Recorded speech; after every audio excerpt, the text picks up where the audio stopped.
बताइए तुम्हारे पास क्या सबूत है, क्या प्रमाण है तुम्हारे पास तुम जैन हो? है कहां लगा चंदन आपको? चंदन कहां लगा आपको? चंदन तो कोई भी लगा सकता है, तिलक कोई भी लगा सकता है। क्या पहचान है बताओ? इतने सारे लोग बैठे हैं जो हमको प्रमाणित करें कि हम जैन हैं। तुम्हारे पास में कोई सबूत नहीं है बोलो, जवाब आपो।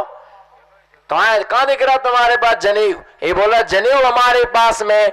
भैया जैनों की पहचान यज्ञों पवित्र से होती है। जनेऊ पहनने से, जब वो जनेऊ पहनता है गले में दिखता है, उसको देख करके पहचान लिया जाता कि व्यक्ति जैन है। बाकी आप सबको देखो, आप हर आदमी का देखो, अपनी अपनी सिख लोग क्या करते हैं? बोल दो क्या बांधते हैं? पगड़ी, और है ना, पगड़ी बांधते हैं सिख के लोग। और पंजाबी लोग अपने हाथ में क्या पहनते हैं? छोटा बच्चा भी होगा तो कड़ा पहनेगा, सिख का होगा वो अपनी छोटी, है ना। और मुसलमान क्या होगा? अपनी दाढ़ी के लिए रखता है। सबकी अपनी अपना सबकी पहचान है कि हम ये हैं। पर तुम्हारे पास पहचान क्या है? क्या तुम्हारे पास में पहचान है कि हम जैन है? कोई कड़ा पहनता है, कोई कटार पहनता है, कोई जूता रखता है, कोई अपनी साफा बांधता है, कोई दाढ़ी रखता है, अपनी अपनी पहचान के लिए रखते हैं। परंतु हमारे पास क्या है? आज हमारे जैन बच्चे देखो, दाढ़ी देखो, कितना फैड चल रहा है दाढ़ी रखाने का। दाढ़ी का कितने प्रकार का, कोई एक आध चल जाए। अभी कटिंग देखो, ऐसे लगता किनारे जैसे चूहों ने खा लिए हो। बस बीच बीच में इतनी सी फसल खड़ी है, बाकी आजू बाजू का सब क्या है? कतरन हो गए। ऐसे लगता है सिर रात में चुखरुओं ने खा लियो, पूरा का पूरा सिर काट लिया हो। कैसे कैसे लोग भेष में आते हैं, धोती दुपट्टा पहनने में शर्म लगती है। और पेंट देखो आप, कैसे कैसे फटे कपड़े पहनते हैं, चीथड़े। और वो चीथड़े सबसे महंगे आते हैं, इधर से कटा, वहां से कटा, वहां से फटा। ये मान के चलो महापाप कर्म का उदय है। किसका उदय है? बोलो किसका उदय है? महापाप कर्म का। फटे कपड़े पहनने वाला, अगर पहले कोई फटे कपड़े पहन के थोड़ा सा भी फट पीछे से फट जाए तो थिंगड़ा लगाते थे। थिंगड़ा उसी पेंट का काट के पीछे भी थिंगड़ा लगाओ, फटे कपड़ा मत पहनो, है ना। महापाप कर, दरिद्री कहलाता वो। और जो फटे कपड़े पहनती, अगले जन्म में उसको क्या बनना है? फूटे बर्तन में कभी पूजन नहीं करना, फूटे बर्तन से कभी भोजन नहीं करना, फटे कपड़े पहन करके कभी भगवान की आराधना नहीं करना। ये सब दरिद्रता के प्रतीक है। किसके प्रतीक है? दरिद्रता के प्रतीक है। इसलिए दिगंबर धर्म सर्वश्रेष्ठ है। ना कोई फटे, ना पुराने, नया, ना अच्छा, ना पुराना, कुछ नहीं। पिन ड्रॉप साइलेंट की, कुछ नहीं। तो आभूषण जो है, लोगों लड़कों को देखो, कानों में, हर लड़कों के कान छिदे हुए हैं। और हर उसमें क्या पहने हुए हैं? कड़ा पहना हुआ है, कड़ा पहने हुए हैं। जनेऊ पहनने को नहीं पहनते, जनेऊ कड़ा पहने हुए हैं। अच्छा है, साथ में और पहन लो आप, और आजू बाजू में दो दो चूड़ियां लगा लो। आने वाला समय ये कि आदमी चूड़ियां पहनेगा, बिल्कुल 100% है। महिलाओं ने साड़ी पहनना छोड़ दी, आने वाले समय में आदमी साड़ी पहनेगा, पैंट शर्ट नहीं पहनेगा। युग आने वाला समय, एक आध कोई पिक्चर का एक्टर साड़ी पहनना चालू कर दिया तो 100% है कि सब साड़ी पहनना चालू कर देंगे। ये कोई पहले वो चला था ना, साइड के जेब पर अमिताभ बच्चन का फोटो, कोई भी एक्टर का फोटो, तो उसको फोटो को गीला करने का, उस पर लगाने का, उस पर क्या करने का, मैंने बद्दू खबर छे, प्रेस करने का। तो उसका फोटो क्या, कितना चलन चला उसका, जिसने देखो हर आदमी ने कपड़े पर, हाथ बार आदमी ने कपड़े, किसी ना। और अभी टैटू का चल रहा, टैटू क्या चल रहा है? टैटू इधर देखो, टैटू इधर देखो, टैटू इधर देखो, टैटू इधर देखो, टैटू। महिला हो, आदमी हो, बड़े बड़े शहर, ये क्या सब चलन चला टैटू बनाने का। जहां देखो tattoo tattoo tattoo tattoo tattoo, मर करके बनोगे टैटू। ये सब चलन आप देखते जाओ, कैसे कैसे चलन ये चल रहे हैं। छिदवा, कान छिदवाने का, नाक छिदवाने का, नाक में तक लड़के लोग पहनने लगे, कान छिदवाने लगे, जबकि तुम्हारा धर्म नहीं है। छिदवाना है तो राजा महाराज ऐसे बड़े बड़े कुंडल पहनो, सोने के पहनो। कौन मना करता कड़ा पहनने के लिए? सोने का कड़ा पहनो, सब सोने के, परे लोहे के कड़ा आदि पहनना, ये सब हमारी आर्य संस्कृति ने है। कई बार हम सोचते दिगंबर साधु आज समाज में है तो ये स्थिति है, अगर साधु ना रहे तो क्या होगा बताइए। आज साधु समाज में है तो लोगों को थोड़ा सा भय है। जिस जंगल में शेर रहता है वहां के चीता हिरण सोच समझ के बाहर निकलती हैं, क्या करती हैं?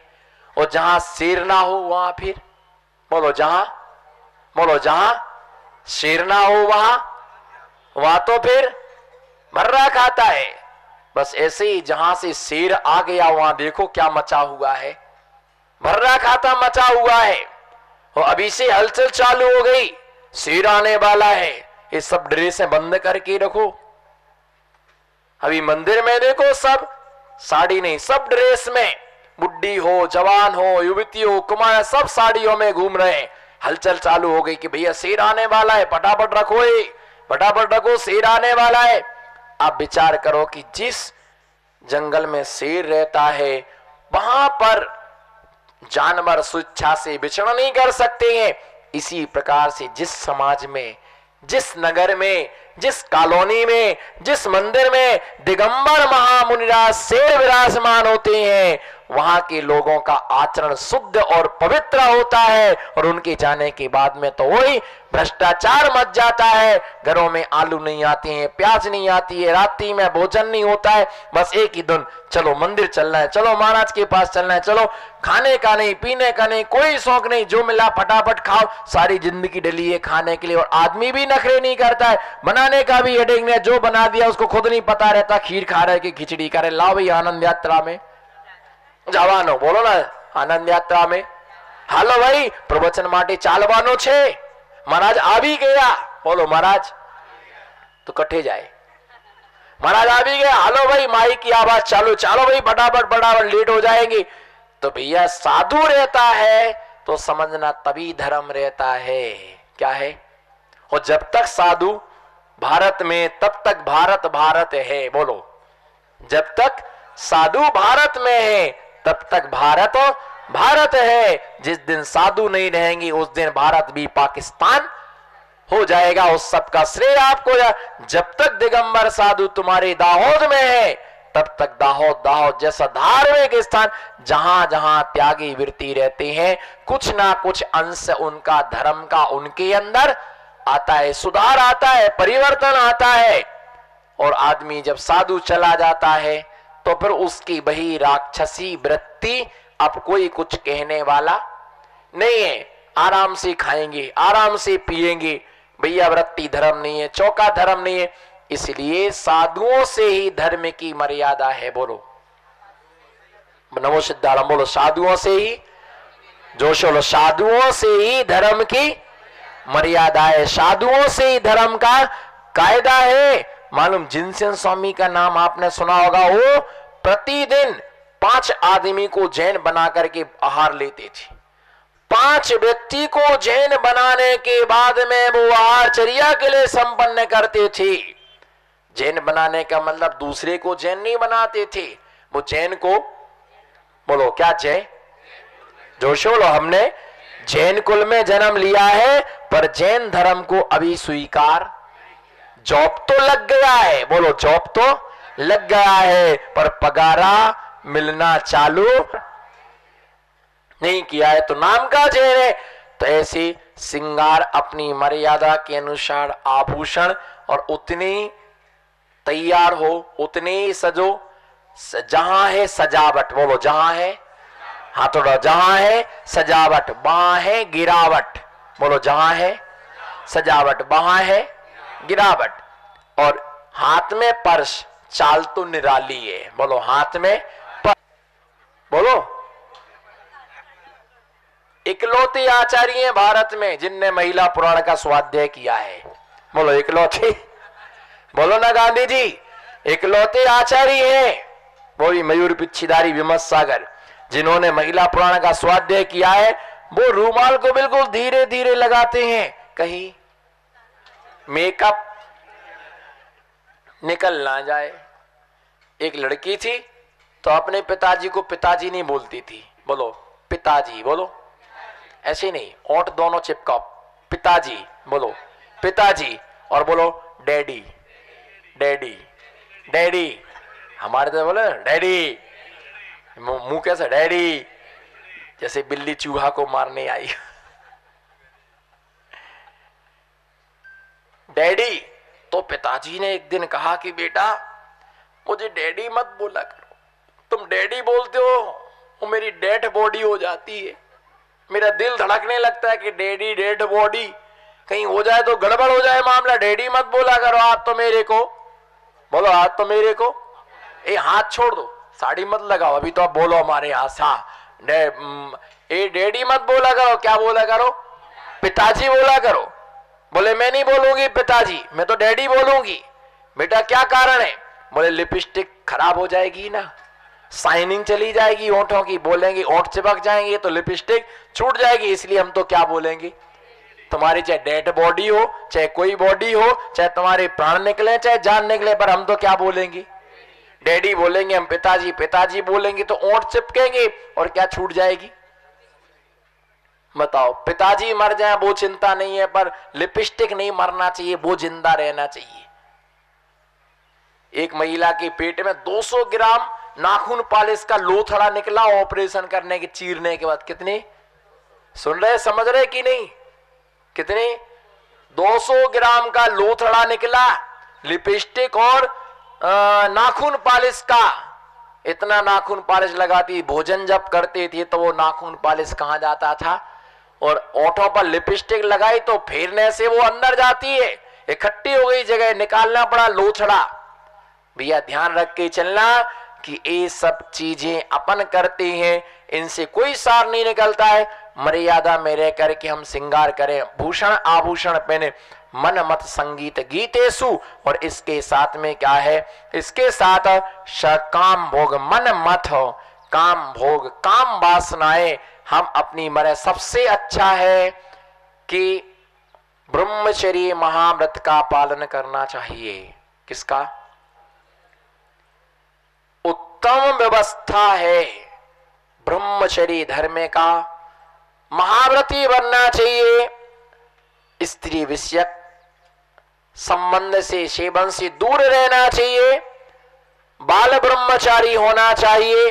कदाचित मन ना माने, इंद्रियाएं कंट्रोल में ना हो, मन वश में ना हो, तो अपने कंट्रोल करने के लिए सौदार संतोष व्रत, एक पत्नी व्रत, ईमानदारी से न्याय के साथ में विवाह करें और उसमें ही समाधान रखें।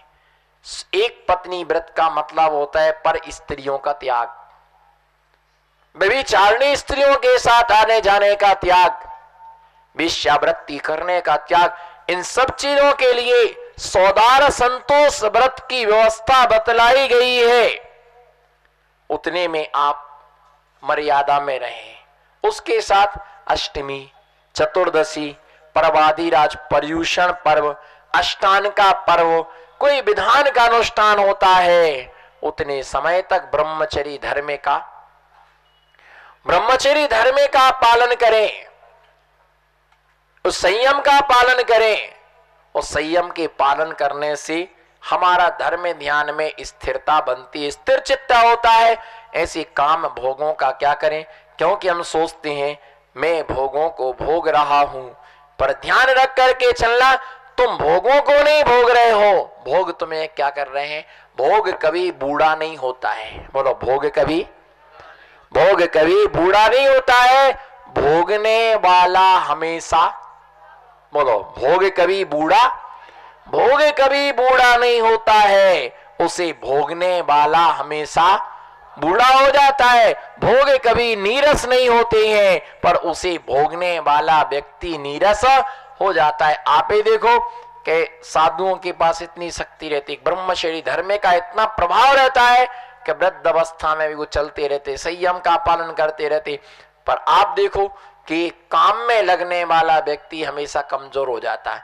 तो ऐसे मन संगीत गीतेषु, संगीत आदि के कार्य में जो संगीत है उस संगीत आदि की मर्यादा, गीत आदि, ऐसे कोई गीत नहीं गाना, ऐसे कोई गाना नहीं गाना जिससे मन हमारा विकारी हो जाए, मन हमारा दूषित हो जाए, मन हमारा मुग्ध हो जाए, नाना प्रकार से हम पीड़ित हो जाए, ऐसी गाना आदि नहीं गाना चाहिए।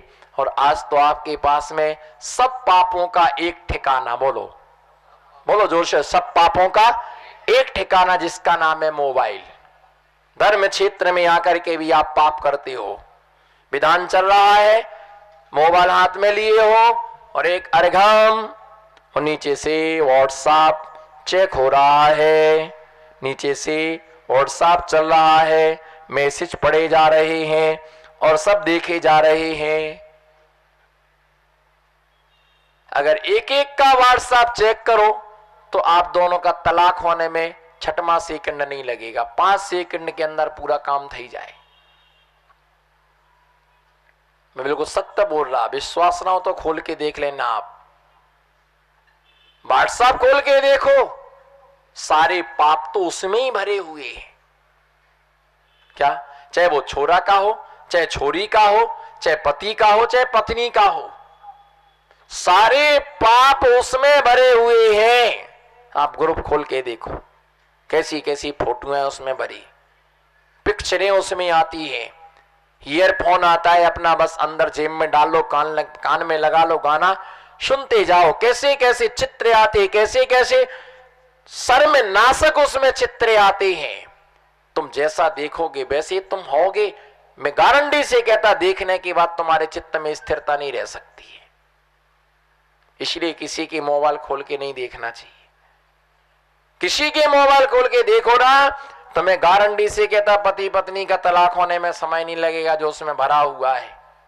और आजकल तुम सोचो कि बात करते हो तो किसी को पता नहीं है, इस भूल में मत रहो। जिस कंपनी का मोबाइल है उस कंपनी में सब तुम्हारी बातें क्या हो रही हैं, जो तुमने भूतकाल में, मैं जैन दर्शन की व्याख्या कर रहा हूं, जो तुमने भूतकाल में अब तक जितने शब्द बोले हैं, क्या बोलो, जितने भूतकाल में तुमने अब तक शब्द बोले हैं और प्रेजेंट टेंस में जितने तुम बोल रहे हो, भविष्य काल में जितने बोलोगे, वो शब्द वर्गणाएं 3 लोक से बाहर नहीं जाती हैं। आज भी वो सारी शब्द वर्गणाएं पूरे ब्रह्मांड में क्या है, ब्रह्मांड में भरी हुई है।